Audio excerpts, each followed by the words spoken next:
Alors, d'abord, un premier fait étonnant, c'est qu'on a vu que ce ne sont pas ni Obama ni Netanyahou qui se sont vus pour signer un accord aussi important. Hein. C'est la première fois d'ailleurs, un peu 38 milliards de dollars. Ça, c'est quelque chose déjà d'étonnant. Premier abord, Emmanuel Navon? Oui, alors ça montre qu'il y a vraiment un fossé immense entre d'un côté la réalité des relations stratégiques et militaires entre les deux pays, et d'un autre côté le manque de sympathie ou même vraiment le froid qu'il y a sur les relations personnelles entre Netanyahou et Obama. Il s'agit quand même d'un accord historique d'un montant énorme, comme vous l'avez rappelé, qui va s'étaler sur 10 ans.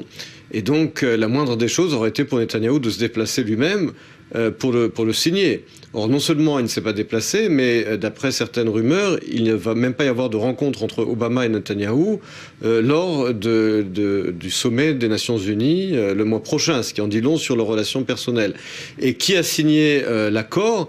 Ça n'est même pas Israël n'a même pas de conseiller à la sécurité nationale, c'est son remplaçant.